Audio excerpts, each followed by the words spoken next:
सबसे पहले मैं परम आदरणीय बाबा साहब भीमराव अम्बेडकर और बहुजन समाज पार्टी के संस्थापक मान्यवर काशीराम जी को अपनी श्रद्धांजलि अर्पित करता हूँ।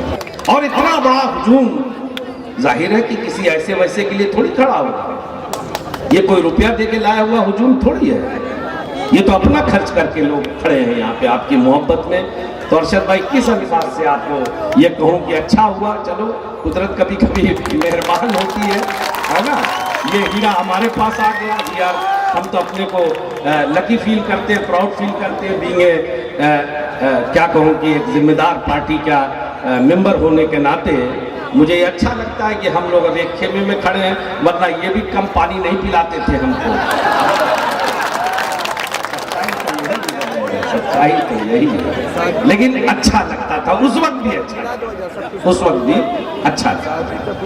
कभी कभी बड़ी हैरत होती है, मैं सोच में पड़ जाता हूँ, सच बताऊं कि मैं अगर इसको सोचने लगूं तो बड़ी हैरत मेरी बढ़ती है कि ऐसा क्या है बताइए, कि मतलब ऐसा कौन सा कारण और रीजन है कि ऐसे लोगों को टिकट काट दिया जाता है, बताइए जरा सा। मतलब मैं बहुत घंटों सोचता हूँ बात खुदा इस बात को, कोई रीजन तो हो ना भाई। हम किसी बात को कर रहे हैं तो कोई उसके पीछे कारण होता है। अच्छा आप इनको हटा रहे हैं तो एक दूसरे साहब थे पालकी साहब, उनको ही दे देते, वो भी चेयरमैन रहे।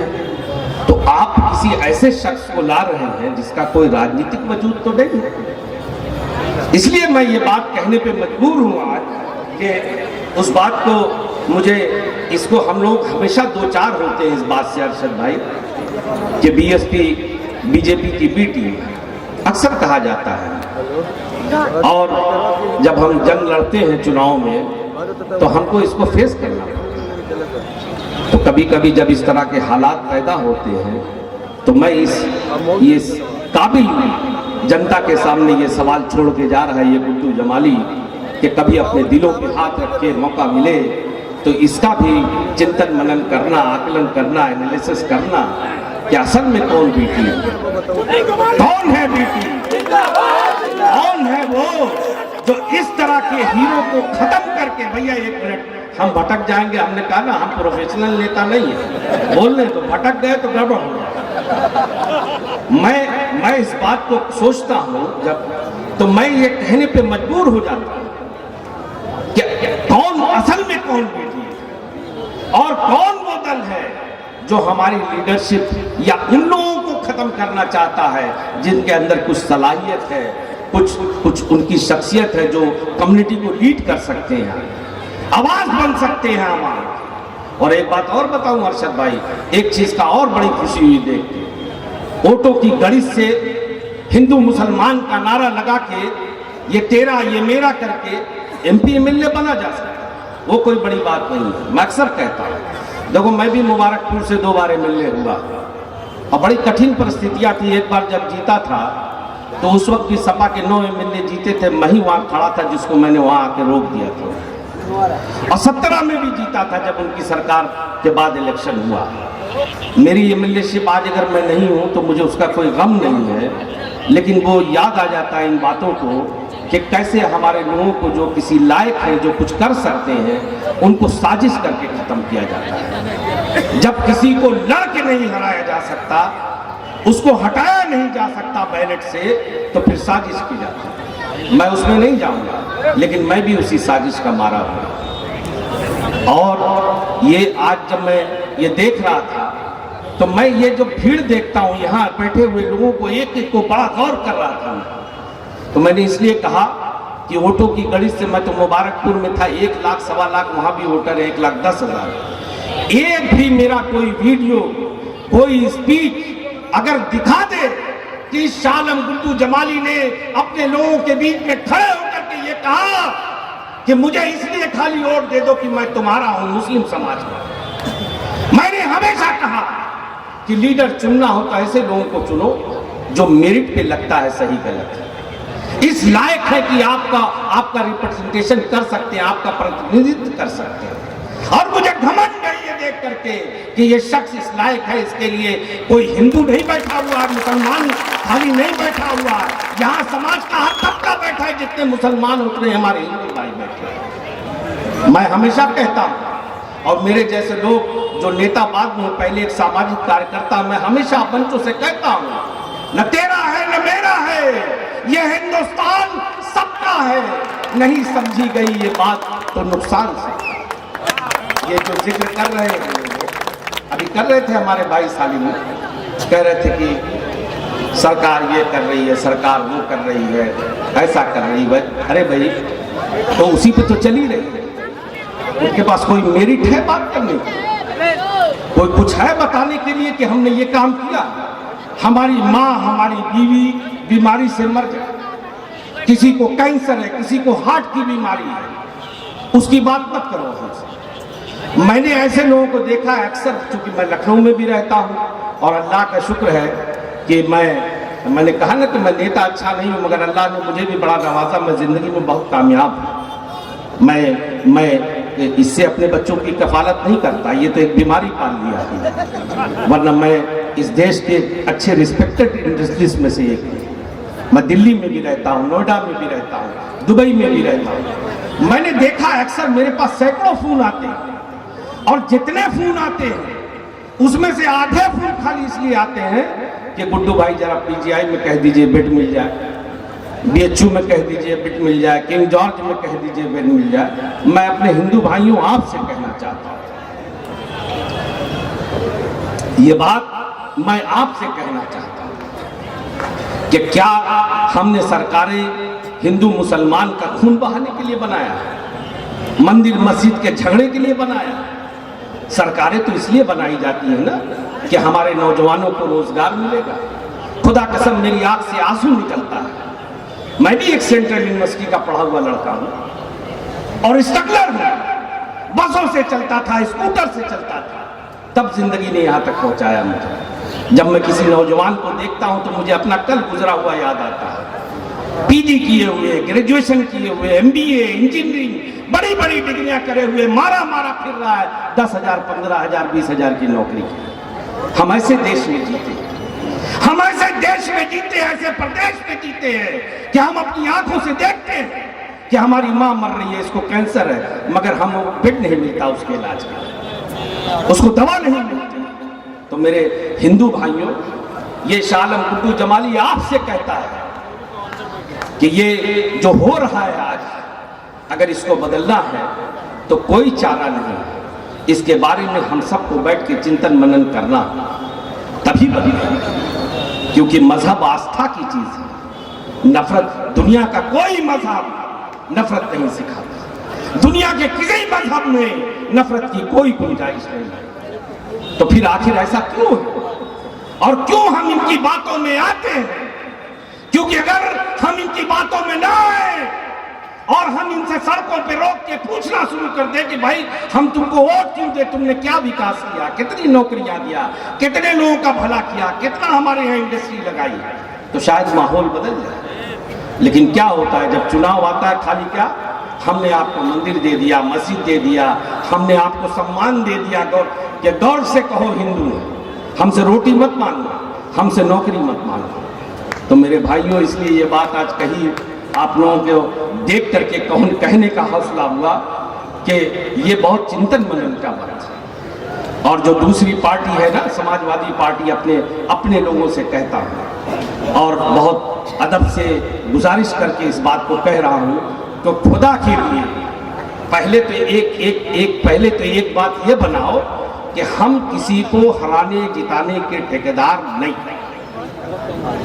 हमने किसी को हराने जिताने का ठेका नहीं ले रखा। ये बात इसलिए कह रहा हूं कि हमारे वोटों के बारे में ये एक लोगों ने मान लिया, उसको ये एक धारणा बन गई है, ये जगह कहां, ये कहां जगह, इनको झकमार हमको वोट देना है ताकि भाजपा को हराए। तो एक बात याद रखो कि ऐसे लोगों की इज्जत खत्म हो जाती है जबकि कोई आपके बारे में ये परसेप्शन बना ले, ये एक धारणा बना ले कि इनके पास कोई विकल्प नहीं है सिवा हमारे, तब क्या इज्जत करेगा?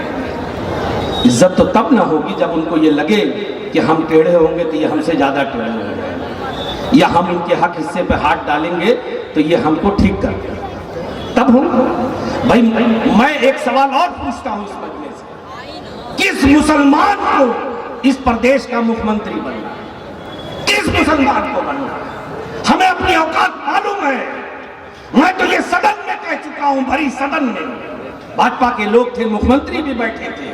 जब मैं खड़ा हुआ, आप जानते हैं मैं बहुजन समाज पार्टी का विधानमंडल दल का नेता भी था उस वक्त। ठीक है, मेरे नेता से गलतियां हुई, गलतफहमियां हुई हमारे उनके बीच में, तो मुझे निकाला नहीं था, मैंने इस्तीफा दिया था। ठीक है, हर घर में गलतफहमियां हो जाती है।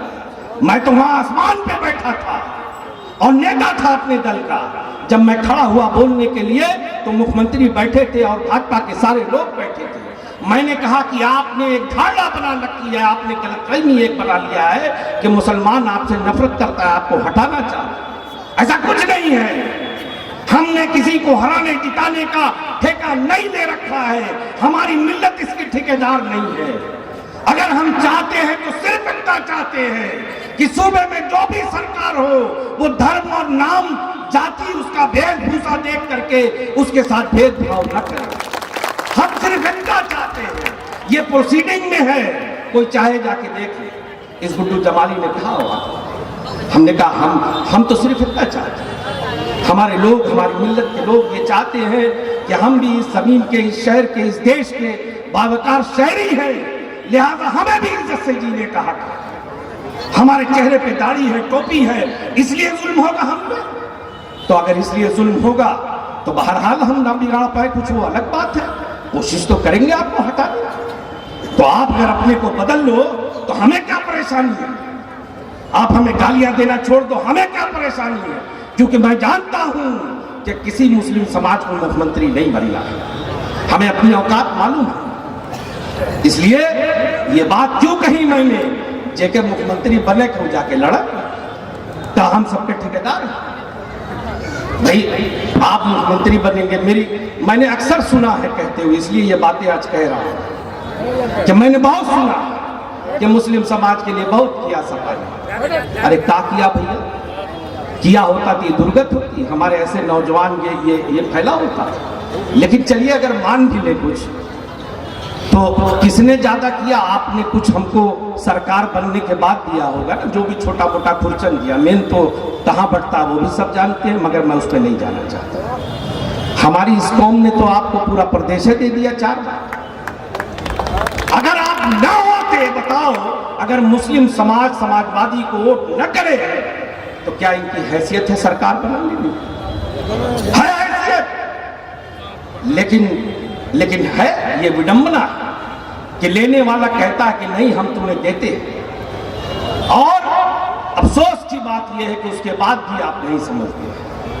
अभी 22 का चुनाव गया और इसलिए इसका जिक्र कर रहा हूं कि मेरी पूरी मिल्लत एक खेमे में खड़ी थी, कोई सुनने को तैयार नहीं था। ना सगा भाई भी अगर चुनाव लड़ रहा था किसी दूसरे दल से तो रास्ता बचा के निकल जाते थे, कहीं वोट न मान ले। काहे?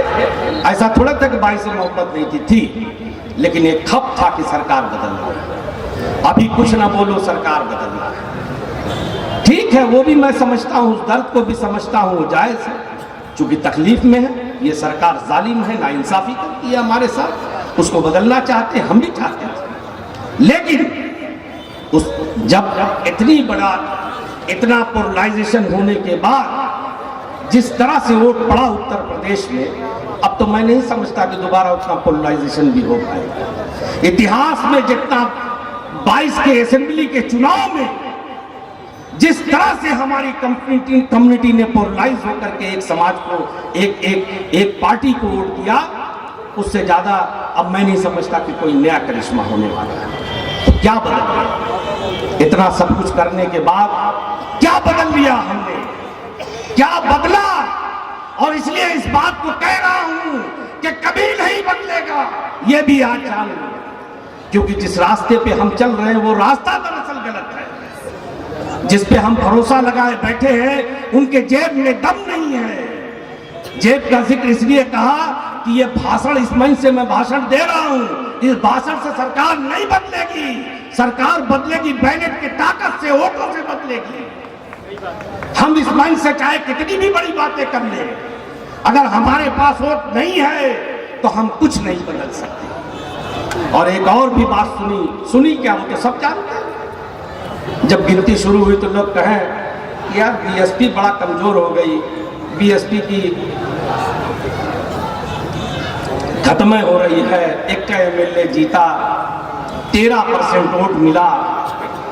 तो मैं अभी विजय भाई हम लोग घूम रहे साथ में, तो मैं इनसे अक्सर कहता हूं कि मुझे इसमें सही बात यह कि इसको कहने में शर्म नहीं आती बल्कि घमंड महसूस होता है। और वो क्यों महसूस होता है उसका लॉजिक है, मेरे पास तर्क है उसका।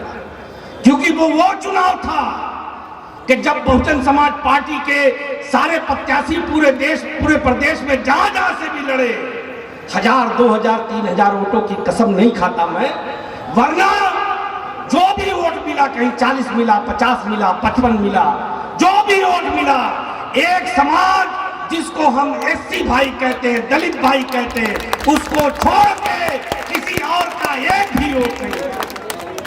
इसलिए इस बात को कहता है ये गुड्डू जमानी, ये पढ़ा लिखा आदमी है, कोई अंगूठा टेक नहीं है जिसको आप इस तरह से समझाएंगे। आइए, अच्छा उमा शंकर, तो इसलिए ये बात कहते हैं। आज उमा शंकर को आ जाए,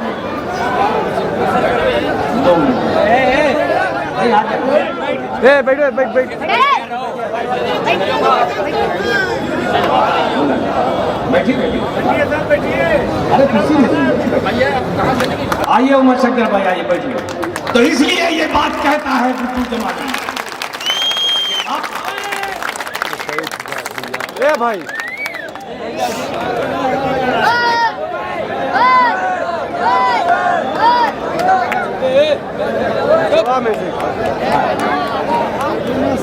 आप बैठ जाए, कुर्सी ले लें, ये लोग पीछे क्यों चले गए आप?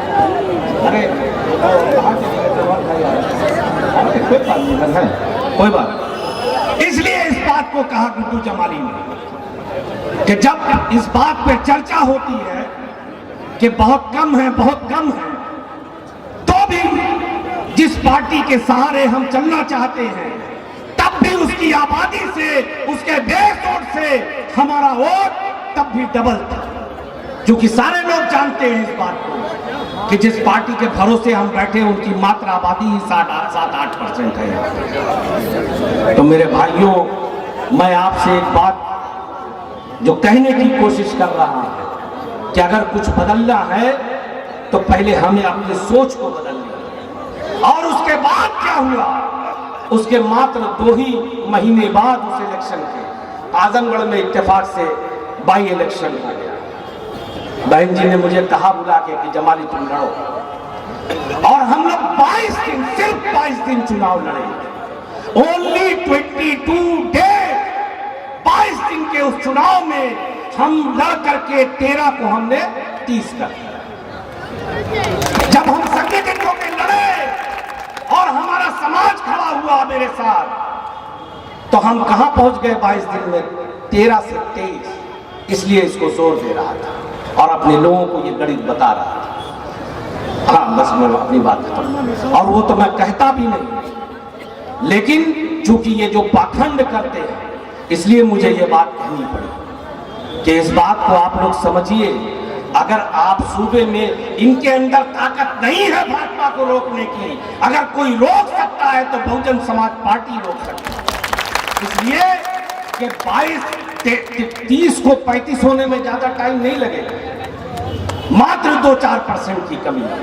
इसलिए मेरे भाइयों, आखिर में एक बात कहना चाहता हूं कि ये जीत, अरशद भाई तो जीत ही गए, उसकी अब चर्चा नहीं ज्यादा कर रहा है, लेकिन इतनी बड़ी जीत कराओ कि इस प्रदेश में एक संदेश जाए कि समाज का हर कमजोर तबका, सिर्फ एससी और मुसलमान नहीं, बल्कि वो सारे भाई जो इस जुल्म जाति के खिलाफ है, चाहे वो अगड़े हो चाहे पिछड़े हो, लामबंद हो रहे हैं। और जब एक बार ये संदेश जाएगा तो इंशाअल्लाह ये वो नहीं कर सके जो आप चाहते थे 22 में, लेकिन बहुजन समाज पार्टी और हमारी नेता ये करके दिखा देगी, अगर आप लोगों ने उसी शिद्दत से वोट दिया जैसे इनको आपने वोट दिया था।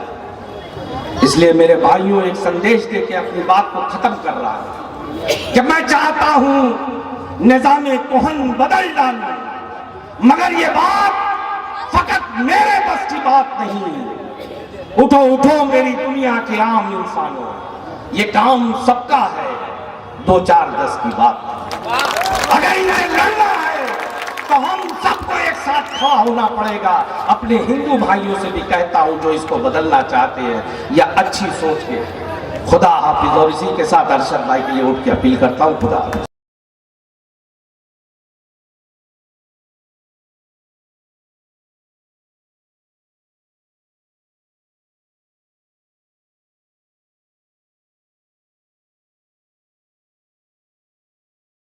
हम लड़ेंगे और जीते